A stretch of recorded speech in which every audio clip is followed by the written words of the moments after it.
The first rule Sarah learned at the Citadel was simple. Servants don't look at the throne. The second rule, whispered in darker corners by older maids, was even simpler.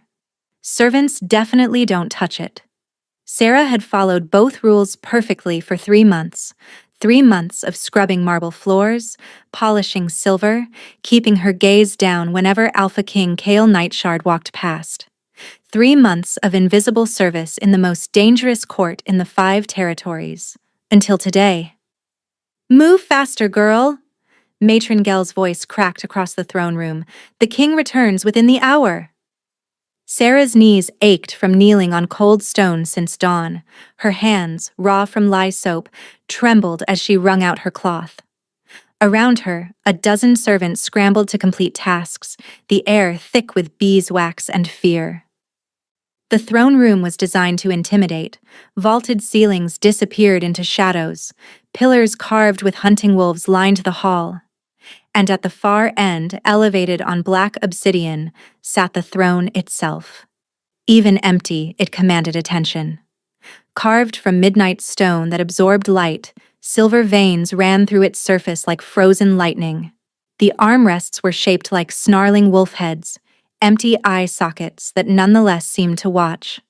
Legend said it had been forged in the first full moon after the Great Divide, when wolves and humans still remembered they'd once been one people. Legend also said it chose its kings. Sarah had heard the whispered stories, how the throne remained dark for 70 years after the last true Alpha King died. How 100 pretenders tried to claim it, only to be rejected. Some humiliated. Others consumed by black fire. How Kale Nightshard, bastard son of a minor pack, had walked up those steps 5 years ago, and the throne blazed with silver light visible from 3 territories away. The wolves called it destiny. The humans called it witchcraft. Sarah called it none of her business. You there! Matron Gel's gnarled finger pointed at her. The dais needs polishing. Sarah's stomach dropped. Matron, Now! The other servant's eyes filled with pity as Sarah gathered her supplies and climbed. 15 obsidian steps, each one bringing her closer to power that had broken stronger people. At the top, she knelt carefully, positioning herself to clean without touching the throne. The air felt different here, thicker, electric, like the moment before lightning strikes. Sarah dipped her cloth and began scrubbing. Don't look at it, she told herself. Just clean and leave. Seraphina! Matron Gale's shriek made Sarah jump. Her hand slipped. She twisted to catch herself. Her palm slammed against cold stone. Not the dais, the throne. Time fractured. The world went white, then silver, then exploded into moonfire. Light erupted from where her skin met stone, racing up the dark surface like liquid starlight. The wolf head armrests ignited with silver fire. Luminescence threaded through every vein, turning the throne into a constellation of impossible brilliance. And then it spoke. Not with sound, but with a voice that bypassed her ears and resonated in her bones. Luna. The word reverberated through the chamber like a moonlight bell. Every servant froze. Every torch flickered. The air itself shimmered with recognition. Sarah tried to pull away, but couldn't move. The light wrapped around her wrist, warm and insistent. Images flooded her mind, wolves beneath full moons, a crown of starlight, hands intertwined under ancient trees, golden eyes meeting hers with devastating intensity. Then, suddenly, the light died. Sarah collapsed on the dais, gasping.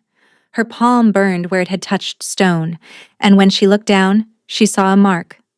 A silver crescent moon, glowing faintly against her skin. The throne room had gone silent. Matron Gel stood at the bottom steps, face drained of color. Other servants pressed against walls, eyes wide with terror.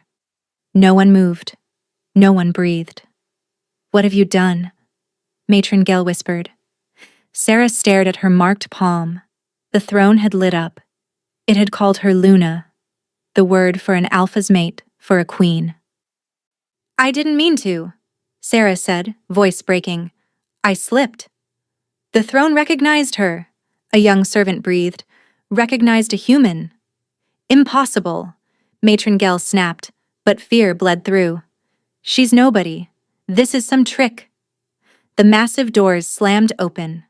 Alpha King Kale Nightshard entered like a storm. He stood 6.5 feet of lethal grace, moving with fluid certainty. Dark hair framed a face beautiful like a blade, sharp, dangerous, perfect. His eyes, when they swept the room, were molten gold. Those eyes found Sarah immediately. She felt the impact like a blow. Neither moved. Kale stood rigid, nostrils flaring as if scenting something impossible. His hands clenched into fists. Behind him, his beta-thorn and 6 guards filed in. They saw the faintly glowing throne, hands moving to weapons. Explain. Kyle's voice was soft, terrifying. Matron Gell bowed deep, words tumbling. Your Majesty, forgive us. This servant touched the throne. We don't know how. She touched it, and it responded. Kale began walking forward, each step measured. It was an accident, Sarah managed. I slipped. Stand up. It wasn't a request. Sarah's legs obeyed before her mind processed. She rose on shaking limbs, cleaning smock-stained, hair falling from its braid. Kale climbed the steps with predatory slowness. At the top, he circled her like a wolf examining prey. Sarah could feel his heat, hear the almost subsonic rumble in his chest. Show me your hand. Sarah extended her marked palm. The crescent moon gleamed silver, impossibly intricate. Kale stared, something unreadable crossing his face. Then he did something that made every guard tense. He reached out and touched the mark. The effect was instantaneous. Light exploded from both of them. Moonfire raced up Sarah's arm and down Kale's, connecting them in silver luminescence. The throne roared to life, blazing so bright servants cried out. And in that moment, Sarah felt him. His power crashed into her like a tidal wave. Wolf magic, the weight of kingship, loneliness that carved hollows in his chest, and beneath it all, a hunger so profound it stole her breath. She felt his shock mirror hers, felt him try to pull away and fail, felt the throne's magic wrap around them like starlight chains. Then Kale jerked back with a snarl, connection severing. Sarah staggered. Kale looked equally shaken, his eyes wide. Impossible, he breathed. Then louder. Thorn. Take her to the North Tower. No one speaks to her. No one touches her. And no one lets her near this throne again. Kale, Thorn began. Now. Guards surged forward. Sarah found herself gripped by iron arms, hauled down steps and away from the glowing throne. She caught a glimpse of Kale's face, saw confusion, anger, and something almost like wonder. Wait, I don't understand. Kale turned away, jaw clenched. Neither do I. They pulled her through corridors that blurred in her panic. The North Tower housed prisoners too important to kill, but too dangerous to release. Political hostages, traitors, mad wolves. And now, servant girls who made the throne call them Luna. The tower room was circular, with narrow windows. A bed, a basin, nothing else. Guards shoved her inside and slammed the door. She heard the lock click. Then retreating footsteps. Sarah sank onto the bed, marked hand pressed to her chest. She could still feel the echo of Kale's touch. The throne had chosen her. But why? She was nobody. An orphan sold to pay debts. No wolf blood, no magic, no lineage. She was just Sarah. The crescent moon pulsed faintly and dread settled over her like a shroud. Hours passed. Light shifted from gold to purple to black. No food, no water, no explanation. Sarah paced, mind spinning through terrible possibilities. The door opened. Kyle stood there, alone. He'd changed into simple dark clothes that somehow made him look more dangerous. Without his crown, he looked younger, almost vulnerable. His gaze found hers immediately. You're not afraid of me. Sarah considered lying. I'm terrified. But not because you're a wolf. Something flickered across his face. Surprise, perhaps. He stepped inside, door swinging shut.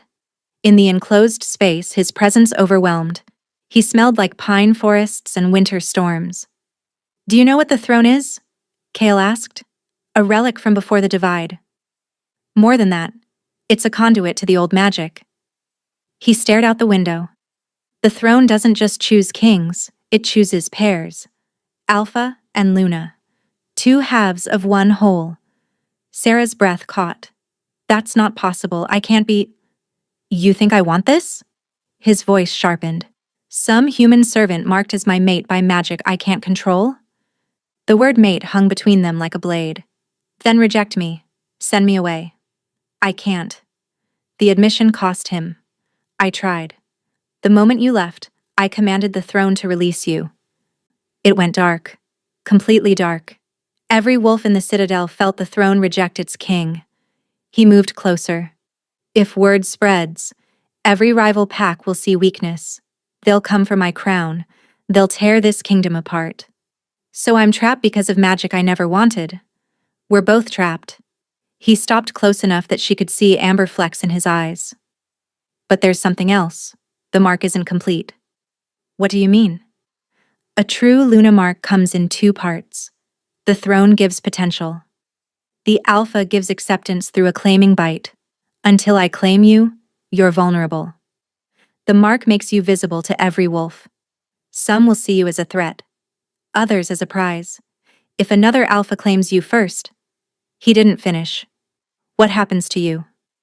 The throne rejects me. I lose everything. Sarah sank back, mind reeling. So I'm claimed by you or become a target for every ambitious wolf. That covers it. They stared at each other. Sarah saw her own trapped feeling reflected in his eyes. Why me? I'm nobody. I don't know. His certainty cracked. But the throne does. In 5,000 years, it's never been wrong. He turned to leave, pausing at the door. Someone will bring food and clothes. Tomorrow, we announce our engagement to the court. Engagement? Would you prefer I call it what it is? Political necessity wrapped in desperate magic? His hand gripped the frame until wood creaked. We have 3 weeks before the lunar conjunction. 3 weeks to convince everyone this isn't weakness or madness. He stopped, looked back with raw vulnerability. 3 weeks to figure out if the throne saw something we can't see in ourselves. Then he was gone, leaving Sarah alone with a marked palm and a future she never chose. She looked at the glowing crescent and wondered if the throne had made history's biggest mistake. Or if it knew exactly what it was doing. Sarah woke to sunlight and silk. For a moment, wrapped in warmth, she thought she'd dreamed everything. Then she lifted her hand, saw the crescent moon still gleaming, and reality crashed back. The room was palatial. Massive 4-poster bed draped in midnight blue. Tapestries depicting wolves beneath full moons. A wardrobe revealing dresses in colors she'd never worn. Crimsons, greens, blacks embroidered with silver. A servant stood beside the wardrobe. Not a girl Sarah knew. This woman was older, refined. Good morning, my lady. I'm Mira, your personal attendant. My lady. Yesterday, she'd scrubbed floors. I don't need— The king requests your presence at court in 2 hours. We must prepare you. The next hour blurred. Mira drew a bath scented with lavender and moonflower. When Sarah sank in, her permanently tense muscles finally relaxed. Mira washed her hair with practiced efficiency. The court will watch everything. Your posture, your dress, how you address the king. They'll look for unworthiness. I am unworthy. I'm a servant. You're the woman the throne chose. That makes you more worthy than every highborn lady here. After came the dress. Deep emerald that brought out her gray-green eyes. The fabric was impossibly soft. When Mira laced the bodice, Sarah caught her reflection. She barely recognized herself. Dark hair fell in waves. The dress transformed her from invisible servant to someone who might belong. Almost. One more thing. Mira produced a silver chain with a crescent moon pendant matching her mark exactly. I can't. It's a statement. Wear the mark with pride or the court will destroy you. A knock. Thorn appeared, scarred and intimidating. The king is waiting. Sarah followed through corridors she'd cleaned but never truly seen. Servants pressed against walls, eyes wide. Some shocked, others angry, a few envious. Yesterday, I was one of them. Thorn led her to a council room. Massive table, high-backed chairs, maps on walls marking territories. Kale stood studying a northern map, formally dressed in black and silver, crown on his head. When he looked up, something flickered in his eyes. You look different. Cleaner. Less likely to ruin ancient artifacts. A ghost smile touched his lips. About yesterday, I was harsh. You were honest. I was an ass. None of this is your fault. He moved toward her. I took frustration out on you. That was unworthy. An apology from a king. The court will be difficult. My council, pack leaders, high-born ladies who've positioned themselves as Luna candidates, they'll be shocked and angry. Should I look appropriately humble? You should remember the throne chose you. Not them. His eyes held hers. I need you to believe that, even if I'm still figuring out how. The door opened. 6 men entered, bearing power and age, lords of Kale's council. Lord Vander led them, tall, silver-haired, born to command. His pale eyes swept Sarah with contempt. Your Majesty, rumors have been flying. Surely you'll clarify this situation. I intend to. Kale's voice carried authority. Gentlemen, meet Lady Seraphina, the woman the throne marked as Luna. The room exploded. Impossible. A servant. Madness. Only Vander remained silent, watching Sarah like prey. The throne has never been wrong. Kale cut through chaos. For 5,000 years, it's chosen true pairs. I trust the old magic more than my own judgment. But she's human, Lord Blackwood protested. Young, dark-haired, handsome. No pack, no lineage, no training. Then we'll train her. And if she fails? Vander's quiet question carried weight. What then? She won't fail. You sound certain of someone you met yesterday. Vander's eyes never left Sarah. Tell me, girl, can you lead? Make decisions that cost lives? Stand beside a king without flinching when he must be ruthless? Every eye turned. Sarah felt their hostility, their skepticism. Good. I don't know. I've never led anyone but myself. Never made such decisions. She met Vander's stare. But I've survived things you've never imagined. Been hungry enough to steal. Cold enough to consider dying. Desperate enough to sell myself to survive. So while I don't know if I can be what you think a Luna should be, I won't break easily. I've been broken and rebuilt more times than you can count. Silence fell like snow. Kale's expression stayed neutral, but she caught approval in his eyes. She has spirit, Blackwood admitted. Spirit won't defeat the Ravenclaw pack when they challenge, Vander countered. Spirit won't manage diplomacy. Spirit isn't enough. Is enough. Kale's command silenced them. The throne has chosen, I've accepted. If any wish to challenge my authority, do so, but be warned, I won't be merciful. The threat hung heavy. One by one, lords bowed, all except Vander, who studied Sarah before inclining his head. As you command. But might I suggest a test? What test? The Luna's ball is in 3 weeks. Traditionally, the Luna-to-be demonstrates fitness by hosting. Let Lady Seraphina prove she can navigate politics, manage the highborn, present herself as worthy queen. If she succeeds, the council accepts her. If she fails, he left it hanging. Agreed, Sarah said before Kale could respond. Every head swiveled.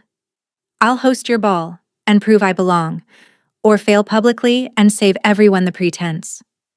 Sarah, unless you doubt me, Your Majesty? For a long moment, they stared.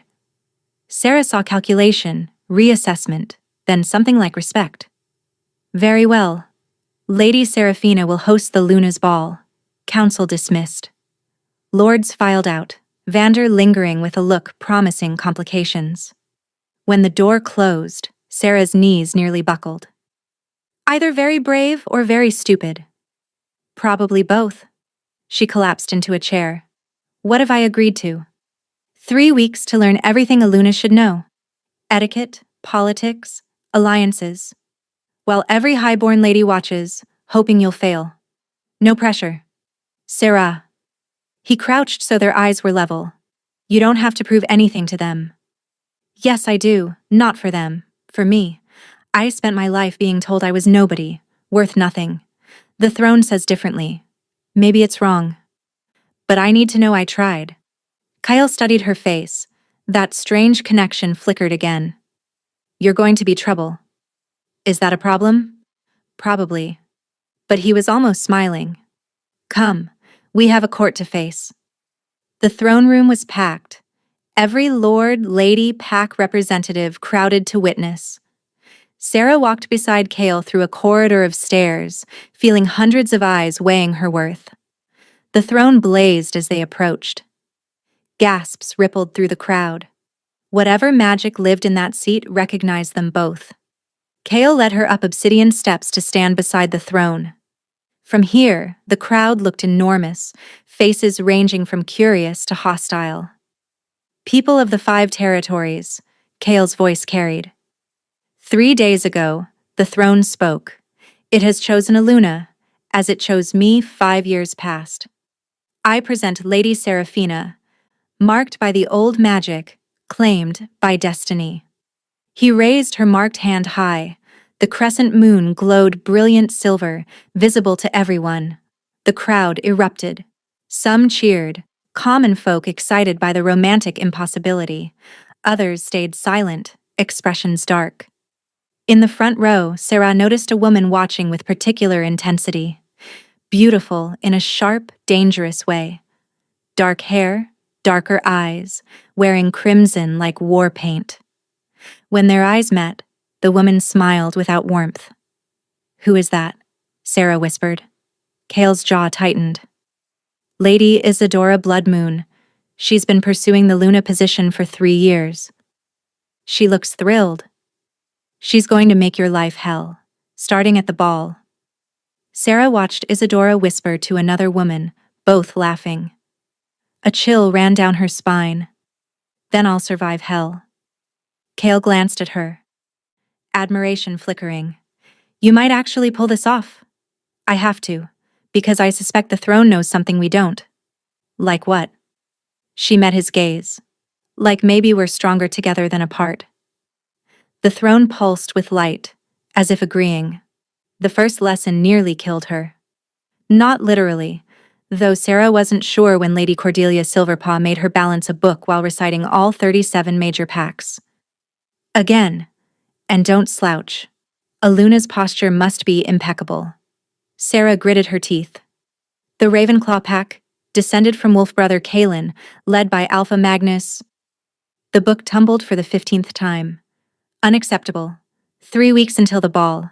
3 weeks to transform a servant into something resembling a Luna. Or perfect timing, another voice interjected. Mira appeared with tea. Setting it down forcefully. Lady Seraphina has studied 8 hours without break. Rest might serve better than criticism. Cordelia's lips thinned. Impertinence. Truth. Fine, 15 minutes. But tomorrow, we begin dance lessons. If you can't master the Luna's waltz by week's end, we're doomed. The door closed with a decisive click. I like her, Sarah said dryly. She's a nightmare, but she's why the last 3 Lunas didn't embarrass themselves. Mira poured tea. Drink, and try not to throttle her. The bitter tea helped. Sarah sank into a chair, muscles aching. The lesson room was merciless, mirrors reflecting her inadequacy from every angle. How did the last Luna manage? Surely she didn't know all this beforehand. Mira's expression shuddered. There hasn't been a Luna in 15 years. King Kale's father refused to take a mate after his first died, And before that, she hesitated. Before what? The previous Luna went mad. They say the mark drove her to it, the weight crushing her mind. She walked into the forest one winter night and never returned. Sarah's tea tasted like ash. Mira, why would the throne choose someone who couldn't handle it? Who says she couldn't? Maybe the kingdom broke her, not the magic. Before Sarah could respond, raised voices echoed from the corridor. She recognized Kale's, though she'd never heard such fury. Dare question my judgment. Someone must. Lord Vander, you've elevated a nobody based on superstition. Sarah moved to the door, ignoring Mira's warning. Through the gap, she saw Kale and Vander facing off, Thorn between them. The throne has chosen true pairs for 5 millennia. Who are you to question? I question your wisdom in accepting so readily. Vander's voice dripped poison. Convenient, isn't it? A servant with no family, no connections. No one to object if something unfortunate happened to her. The temperature dropped. Explain that remark. Carefully. I'm merely suggesting a temporary Luna might serve purposes. Satisfy the throne without political complications. And if she met with an accident before claiming... Kel moved impossibly fast. One moment 3 feet away, next he had Vander against the wall, forearm across his throat. Listen carefully. Sarah is under my protection. If anyone threatens her, they'll answer to me. And I promise, Vander, you don't want to see what I'm capable of when truly angry. My king. Thorn's voice was cautious. The court is watching. Indeed, servants had frozen throughout the corridor, witnessing their king threaten a lord. Sarah saw calculation in Vander's eyes even as he gasped. This was exactly what he wanted. Let him go, Sarah said, stepping into the hall. Every eye turned. Kale's gaze found hers, still blazing with protective fury. Let him go. He's not worth it. He threatened you. He tried manipulating you, and you're letting him succeed. Kale's jaw worked, but slowly he released Vander. The lord sagged, massaging his throat. This isn't over, Vander rasped. Yes, it is. Because you've revealed your hand, Lord Vander. You don't care about tradition. You care about maintaining power.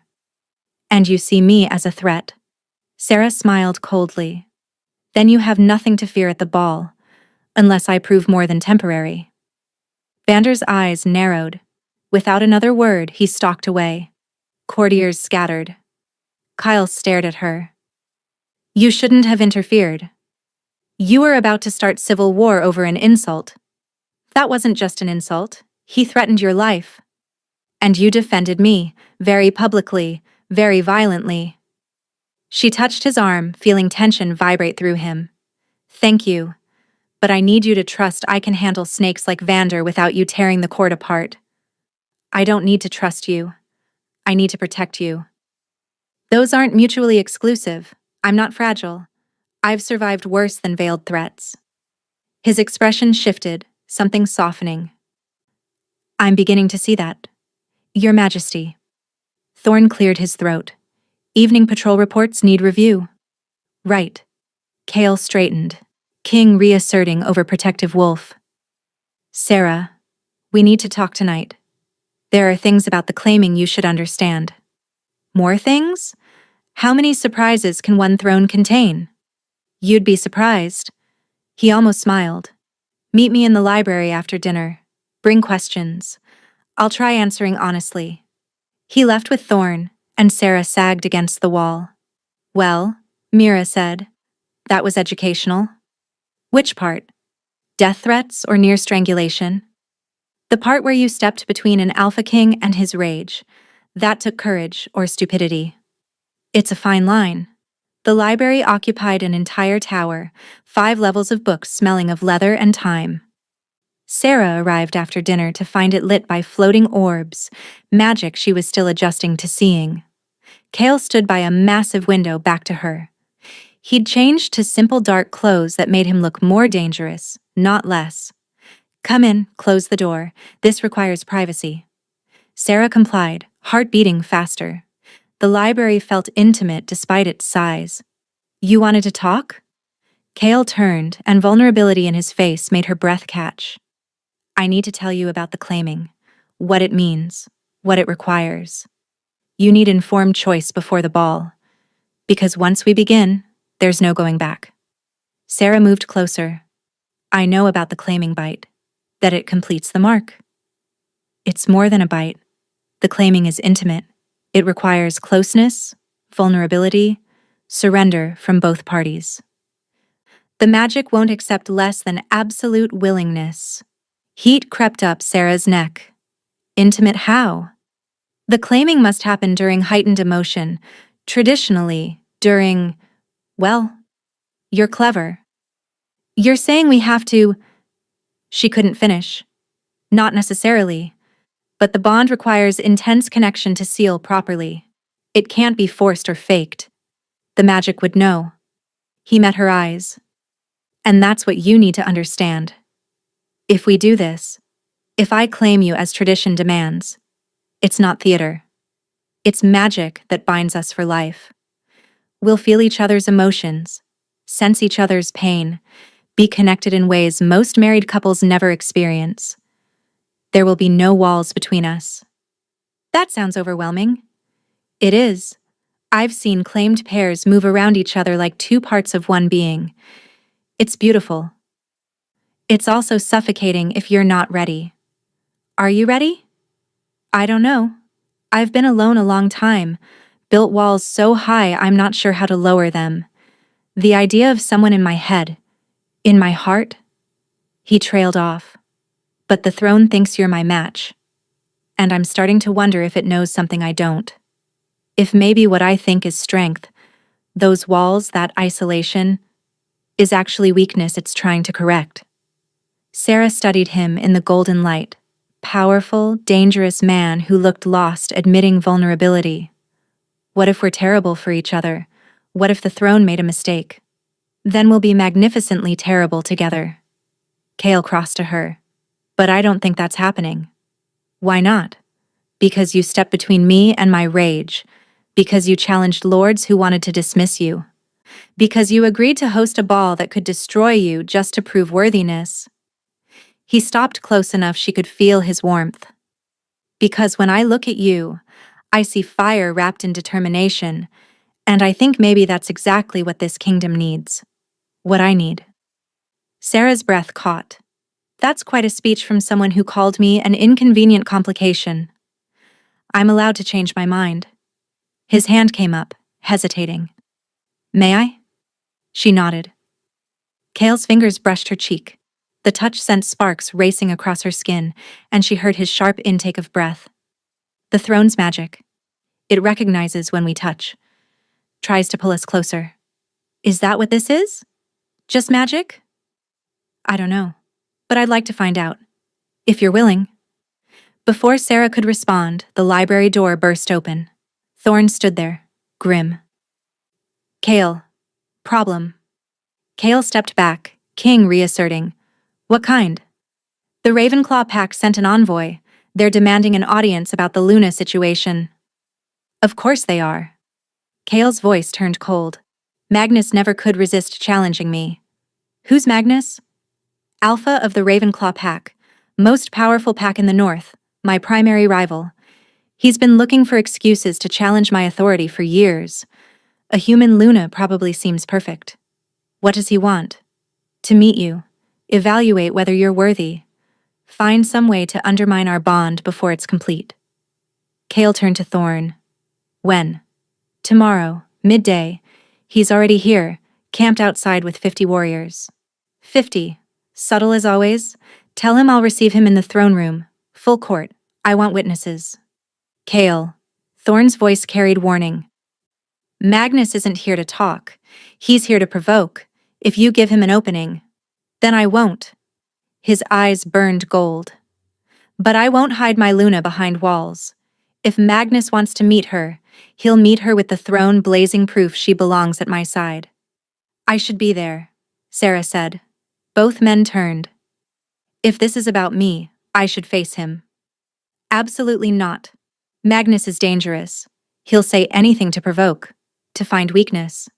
I won't subject you to that. You won't subject me to anything. I'll choose to face him. Or did you forget?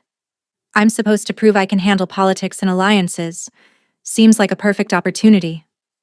Kyle looked like he wanted to argue. Then, slowly, something shifted.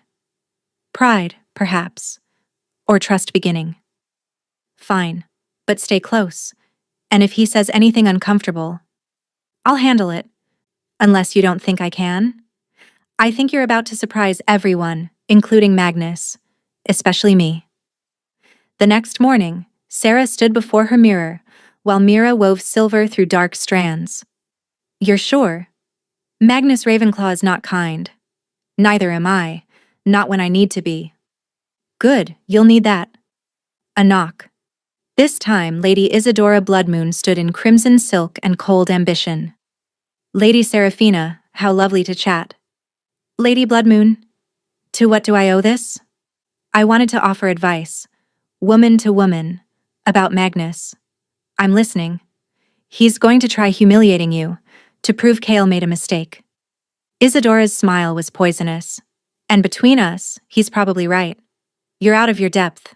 You'll drown in these political waters, and when you do, someone will need to step in as Luna. Someone prepared. Someone like you? I've been preparing my entire life. I know every pack, every alliance, every secret. You know how to scrub floors. Isadora examined her nails. So here's my advice. Withdraw gracefully. Tell Kale you can't handle it.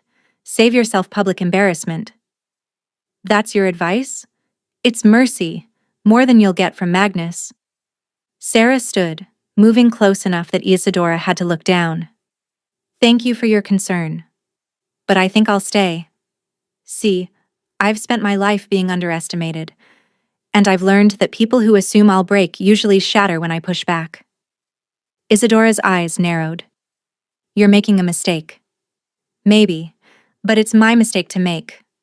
Now if you'll excuse me, I have an alpha to face.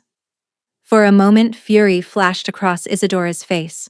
Then she laughed, cold and sharp. This is going to be entertaining. I'm almost glad you're staying. Your failure will be so much more satisfying to watch. She swept out, leaving expensive perfume and malice.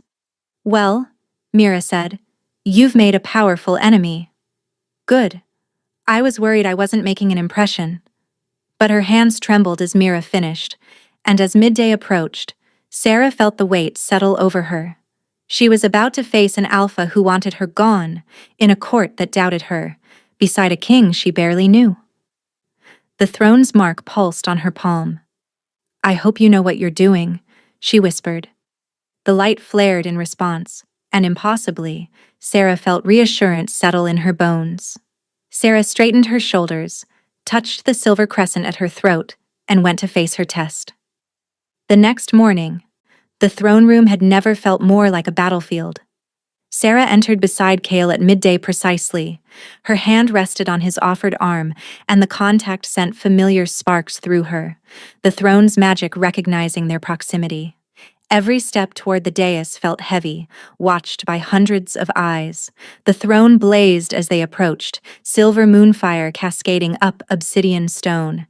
Gasps rippled through the crowd. No matter how many times they witnessed it, the proof still shocked them. Kale guided her to stand on his right, the traditional Luna position. From here, Sarah could see the entire court. Lords and ladies in their finest, pack representatives in house colors, and at the front, a delegation that could only be Ravenclaw. 50 warriors in dark gray and black, each radiating casual violence. But the man at their center commanded every eye. Alpha Magnus Ravenclaw stood 6'4" of predatory grace. Silver streaked his dark hair, and scars marked his face from real combat. His eyes, when they swept the room, were winter gray and held no warmth. When those eyes found Sarah, she felt the impact, like a blow. Your Majesty, thank you for receiving us on short notice. Alpha Magnus, quite the escort for a diplomatic visit. These are dangerous times. Strange occurrences. The throne recognizing a human servant as Luna, for instance. The throne's wisdom is beyond question. Is it? Magnus moved forward, warriors parting. 5,000 years of choosing pairs from established bloodlines. And now, suddenly, it chooses her. The word dripped contempt. Sarah felt Kale tense.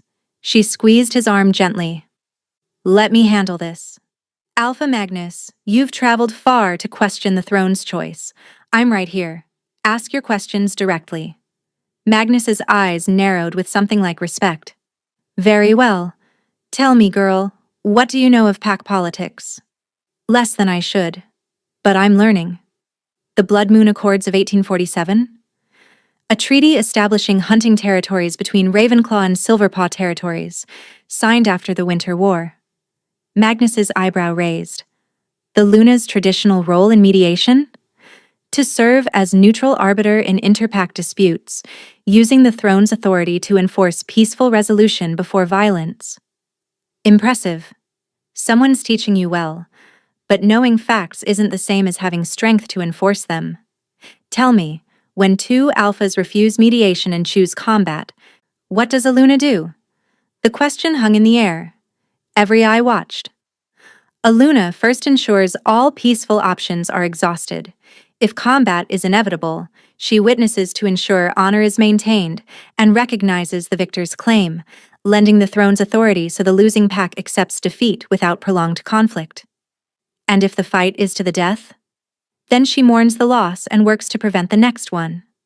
Magnus stopped directly in front of her, close enough she could smell pine and snow, close enough that she had to look up. Pretty words? But you're still just a human girl playing at being queen. When real danger comes, and it will, you'll break. And when you do, you'll take King Kale down with you. That's enough. Kale's voice carried alpha command that made several wolves flinch. Is it? I think your king is afraid I'll expose the truth, that this is political theater, that you're a placeholder until he finds a real Luna. Something hot flared in Sarah's chest. You want proof I'm real? Fine. Before anyone could react, Sarah reached out and pressed her marked palm against Magnus's chest. The effect was instantaneous. Silver light exploded, but this wasn't gentle recognition. This was the throne's power asserting dominance, reminding an alpha that it was older and stronger than any wolf alive. Magnus staggered back with a snarl, eyes flashing golden as his wolf surged. His warriors moved forward, hands on weapons. Stand down! Kale's command froze everyone. The silver light faded, leaving Magnus staring at his chest. The fabric showed a perfect handprint, glowing faintly with moonfire that refused to fade. The throne doesn't make mistakes. It chose me. You can accept that, or keep challenging it. But the magic doesn't care about your opinion. Neither do I. For a long moment, silence. Then Magnus began to laugh. It started as a chuckle and built into genuine amusement that transformed his harsh features. By the old gods, she has fangs after all. He bowed, actually bowed to Sarah. Not deep, but the gesture of respect from one equal to another. My apologies, Lady Seraphina. I came expecting a frightened girl. Instead, I find someone who'll mark an alpha for questioning her. He glanced at Kale. You might have chosen well after all, Nightshard. The throne chose well, Kale corrected. Indeed. Magnus straightened, mockery gone. Which brings me to the real reason I'm here. Not to challenge your Luna's worthiness, but to warn you both. The temperature dropped. Warn us about what?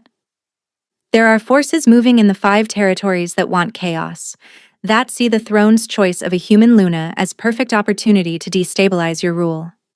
Magnus's eyes moved between them. I've heard whispers of an alliance forming. Old enemies putting aside differences to unite against you. Which enemies? Kale's voice went deadly quiet. That's what I'm discovering. But I know this. Someone's been spreading poison about your Luna, suggesting she's weak, her mark false, that claiming her will diminish the throne's power. Magnus's jaw tightened. And there are wolves listening. Powerful wolves who see opportunity in your apparent vulnerability. So you came to test me, to see if the rumors were true. And now I have my answer. You're stronger than they claim, which means whoever's spreading these lies has never met you. They're working from assumption and prejudice. Can you give us names? Not yet, but I will. Magnus inclined his head. Consider this my pledge of support. The Ravenclaw pack stands with the throne. When your enemies show themselves, we'll be ready. He turned to leave, then paused. One more thing. About the Luna's ball. Sarah's stomach tightened. What about it? It's tradition for rival packs to send representatives to witness the new Luna's competence. His eyes held hers. Expect at least a dozen alphas, all watching for weakness. Some will be genuine allies. Others? He let it hang. Others will be the enemies you mentioned. Precisely. The ball isn't just a social event. It's a gauntlet. Survive it, prove yourself worthy, and you'll have the support you need. Fail. Magnus shrugged. Well, I'm sure Lord Vander already has contingencies. With that ominous statement, he swept from the throne room, warriors following. The moment the doors closed, the court erupted in whispers. Kale pulled Sarah aside. What were you thinking, touching him like that? I was thinking he needed proof, and words weren't enough. You could have triggered a challenge. Magnus could have killed you. But he didn't. Because the throne's magic is real, and it protected me. You need to trust that. I trust the magic. I don't trust the wolves who want to tear us apart. Then we'd better make sure they can't. Sarah glanced at the throne, still faintly glowing. Magnus was right. The ball is going to be a battlefield. And I need to be ready. The next 2.5 weeks passed in brutal preparation. Cordelia's etiquette lessons intensified until Sarah dreamed in protocols. Dance instruction left her feet bleeding in silk slippers. Mira drilled pack histories until names blurred. And through it all, Kale was there, not hovering, but present. He joined her dinners to discuss politics. He walked gardens while she recited alliances. He watched her dance practices with intensity that made her skin flush. You're improving, he said one evening, catching her when she stumbled during a complex turn. I'm surviving. There's a difference? In 3 days, we'll find out. They'd fallen into the Luna's waltz ending position, his hands on her waist, hers on his shoulders, faces inches apart. The music had stopped, but neither moved. Sarah, about the claiming. Her heart kicked. They'd danced around this conversation for weeks. The claiming bite that tradition demanded happen at the ball, before witnesses, to prove the bond was real. I know it's customary. Do you? His gaze searched hers. It's not just ceremony. The moment I mark you, everything changes. You'll feel what I feel. Know what I know. We'll be bound in ways that can never be undone. And if I don't want to be undone from you? The words hung between them, vulnerable and brave. Kyle's expression shifted, something raw breaking through. Then I need you to be sure, because once this happens, I won't be able to let you go. The wolf in me, the magic in the throne. It will bind you to me so completely that separation will be agony. Is that what you want? To bind me to you? I want... He struggled. I want to understand why every time you're near, I can think of nothing else. Why your smile makes something in my chest unwind. Why the thought of you facing danger makes me want to tear apart anyone who might harm you. That's the magic. Is it? Because it feels like something more. His hand cupped her face. It feels like the throne saw something I was too blind to see. That maybe we fit together in ways that have nothing to do with destiny and everything to do with choice. Kale? Your Majesty. Thorn burst in, expression urgent. We have a situation. Kale stepped back, moment shattered. What kind? The ball preparations. Someone sabotaged the decorations, ruined a week's worth of work. His jaw tightened. And they left a message. What message? False Luna. False Queen. False light. Painted across the ballroom floor in black ash. Ice slid down Sarah's spine. They're here already, the enemies Magnus warned about. And they've made their first move. Kale's voice turned to steel. Thorn, increase security, guards on every entrance, patrols doubled, someone watching Sarah at all times. I don't need. You do. They've declared war. And the ball is in 3 days. The night before the Luna's ball, Sarah stood in her chambers staring at the dress delivered that afternoon. It was stunning. Midnight blue silk that shimmered like moonlight on water, embroidered with silver wolves that seemed to move in candlelight. The bodice was designed to display her marked palm, the neckline cut to show the crescent moon pendant and, once complete, the claiming bite. It's beautiful, Mira said softly, appearing with a warm shawl. You'll be magnificent. I'll be a target. You've been a target since the throne chose you. Tomorrow you just make it official. Mira draped the shawl around her shoulders. Get some rest. Tomorrow changes everything. After Mira left, Sarah tried to sleep, but her mind raced with everything that could go wrong. A soft knock made her sit up. Come in. Kale stood in her doorway, looking uncertain in a way she'd never seen. I couldn't sleep.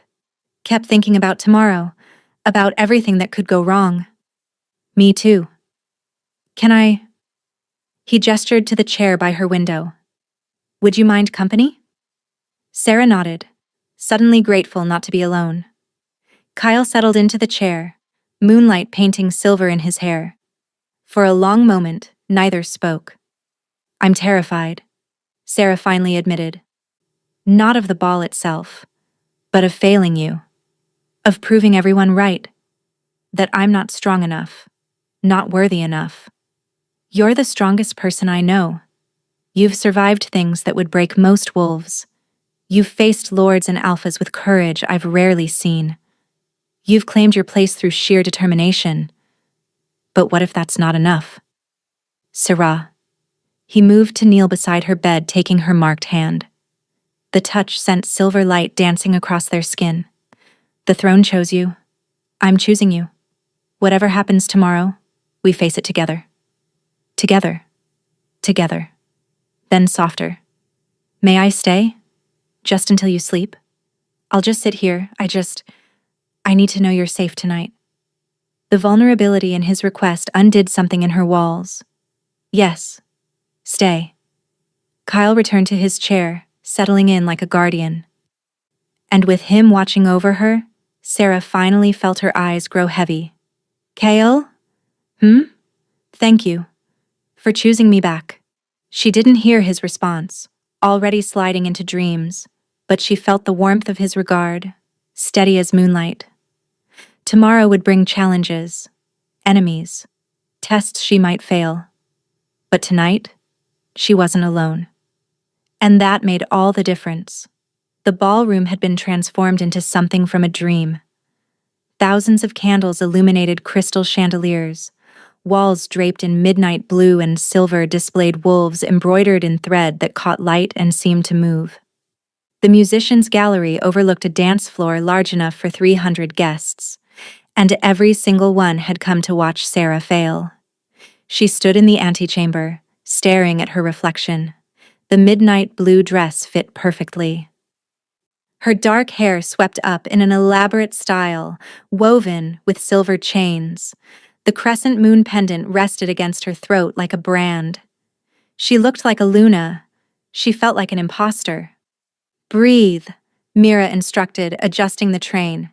You know every dance, every protocol, every name. You're prepared. Prepared to be torn apart by wolves in formal wear. You've survived worse. But Mira's smile was strained. A knock preceded Kale's entrance. He stopped when he saw her, something flashing in his eyes. You're beautiful. You're required to say that. I'm required to do many things. Lying isn't one. He crossed to her, offering his arm. Ready? No, but let's do this anyway. They walked to the massive doors. Sarah could hear conversation on the other side, 300 wolves waiting to judge her. Remember, you don't have to prove anything to them. You've already proven everything to me. And if I stumble, then I'll be right beside you, always. The doors opened. His Majesty, King Kale Nightshard, and Lady Seraphina, Luna marked. The ballroom fell silent. Sarah walked forward on Kale's arm, every eye tracking them down the grand staircase. She recognized faces: Lord Vander, expression unreadable; Lady Isadora, smiling like a cat with prey; Magnus Ravenclaw, watching with keen interest; and others. So many others. Alphas from the 5 territories, their mates, pack representatives. Everyone evaluating, measuring, searching for weakness. They reached the bottom. The crowd parted, creating a path to the center where tradition dictated the Luna must open the ball with the ceremonial first dance. The musicians struck up the Luna's waltz. Kale led her to the center. His hand found her waist, hers rested on his shoulder. Their marked palms pressed together, sending silver light cascading between them. Don't think. Just feel the music. Trust me to lead. Sarah sank into the dance, into the rhythm she'd practiced until her feet bled. Kale moved with predatory grace, guiding her through turns and dips that felt natural when his arms held her secure. The ballroom spun, candlelight and faces and whispered conversation Sarah stopped trying to hear. There was only this: the music, the movement, the man whose eyes never left hers. When the final notes faded, Kale dipped her low, his face inches from hers. Applause erupted, but Sarah barely heard it over her pounding heart. Perfect. Luck. Skill. His smile was genuine. Now comes the hard part: mingling. The next hours were a gauntlet. Lady Isadora approached first, poisonous in crimson. Such a lovely performance, though I noticed a slight hesitation during the third turn. I recovered. This time. But there's so much more to being Luna than dancing, isn't there? Before Sarah could respond, Magnus materialized. Lady Isadora, how thoughtful to offer guidance, though I'm sure Lady Seraphina has excellent advisors. Isadora's expression soured, but she excused herself with icy politeness. Thank you. Don't thank me yet. She's the least of your problems tonight. The evening wore on. Sarah fielded questions about pack histories, mediated a dispute between 2 minor alphas, managed not to spill anything despite carrying champagne through a crowd that seemed determined to jostle her. By midnight, her feet ached, her cheeks hurt from smiling, and her patience had worn thin. That's when Lord Vander made his move. He approached with 3 older alphas, all radiating challenge. Lady Seraphina, we've been discussing the claiming ceremony. It's tradition for the Luna to demonstrate acceptance before the court, to prove the bond is genuine and not merely political theater. Sarah's stomach dropped. The claiming will happen as tradition dictates. Will it? One alpha stepped forward. Or will King Kale stage something false? A performance to placate the throne while maintaining flexibility. Are you questioning my king's honor? We're questioning whether a human can truly bond with our kind. Perhaps a demonstration would allay concerns. Here, tonight. Let the king claim you before witnesses, and we'll have our answer. The crowd had gone silent, conversations dying. Sarah glanced across the ballroom. Kale had gone rigid, his eyes blazing. They were forcing the claiming. Here, now, in front of everyone. Not in the private ceremony Kale planned, but as public spectacle designed to humiliate them both. Well? Unless you're afraid the bond won't take? That the throne made a mistake after all? Sarah's marked palm burned. The throne's magic surged through her, responding to the challenge, and she suddenly understood. This was the test. Not the dancing or the politics. This moment where she either cowered or claimed her place with certainty.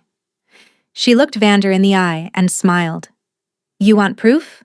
Fine. She turned to face the entire ballroom, raising her voice. I call upon the throne's ancient right. I, Seraphina, Luna marked, formally requests the claiming ceremony. Here, tonight, before all witnesses.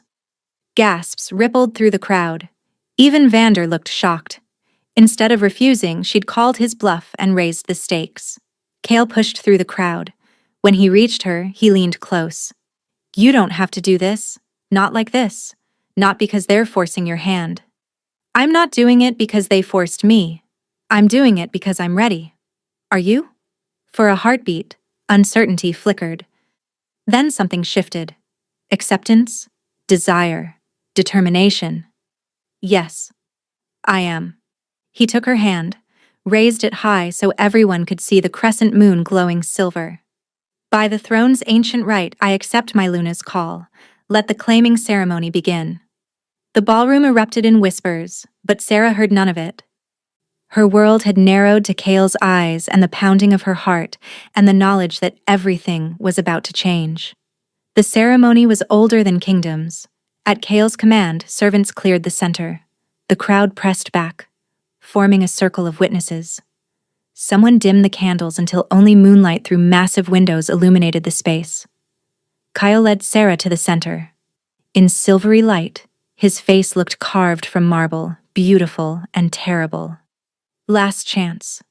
Once we begin, there's no stopping. The magic will complete what the throne started. I know. I trust you. You shouldn't. His smile was strained. I'm about to mark you in front of 300 witnesses. It's going to be intense. Good. Sarah reached up, unfastening the clasp of her collar with steady fingers. The fabric fell away, exposing the curve of her neck. Show them we're not afraid. His eyes flashed golden, wolf rising. Around them, the crowd murmured. Some excited, others scandalized. Sarah, do you accept this claiming? Do you accept me as your alpha? Your mate? Your king? The formal words. Words spoken for 5,000 years. I accept. I accept you, Kale Nightshard, as my alpha, my mate, my king. I offer myself freely, without coercion or regret. Magic crackled through the air. Do you understand what this means? That you will be bound to me in body, mind, and soul? That my pain will be your pain, my joy your joy, until death parts us? I understand, and I accept. Then I claim you. Kale pulled her close, one hand cradling her head while the other wrapped around her waist. Before these witnesses, before the throne, before the old gods themselves, you are mine. He bent his head to her throat. The moment his teeth pierced her skin, the world exploded into silver fire. Sarah gasped as magic flooded her veins like molten moonlight. It wasn't pain. The pain transformed into something else entirely. Pleasure, power, connection so profound it stole her breath. She felt Kale's consciousness crash into hers, and suddenly she knew him. His loneliness, his doubt, his fierce protectiveness. And beneath it all, a yearning hope that maybe this woman was exactly what he needed. Through their bond, she felt him experiencing her the same way. Her strength forged in suffering, her fear of failure, and the growing certainty that standing beside this man felt like home. His consciousness whispered, possessive and reverent. She answered and meant it. The magic built between them, silver light cascading outward. When Kale finally released her throat, Sarah's knees buckled. He caught her easily, holding her as the last waves of power settled. Look, he whispered, turning her to face the ballroom. Every candle had blazed back to life, flames burning silver. And on her neck, a perfect pattern of silver crescents glowed like captured moonlight. The ballroom erupted. Magnus raised his glass in salute. But Vander's expression promised this wasn't over. Hours later, as dawn painted the sky, Sarah stood with Kale on the balcony. We did it. You did it. He wrapped an arm around her waist. Through their bond, she felt his satisfaction, his pride, his fierce protectiveness. And beneath it all, something warmer. Love, maybe. Or the beginning of it. What happens now? Now we face whatever comes together. He pressed a kiss to her claimed mark. The throne didn't just choose us as rulers, it chose us as partners. Sarah turned in his arms, looking up at him. I believe it too. Then she kissed him, soft and sweet, as the new day broke. In the throne room far below, the ancient seat blazed with silver light. Not a warning, but a celebration. And in a tower window, Lord Vander watched with cold calculation, already plotting his next move. The battle for the throne was far from over. But for now, a servant girl who'd become Luna and a king who'd learned to trust held each other as the city woke below them. Together. Always together. As the throne had always known they would be.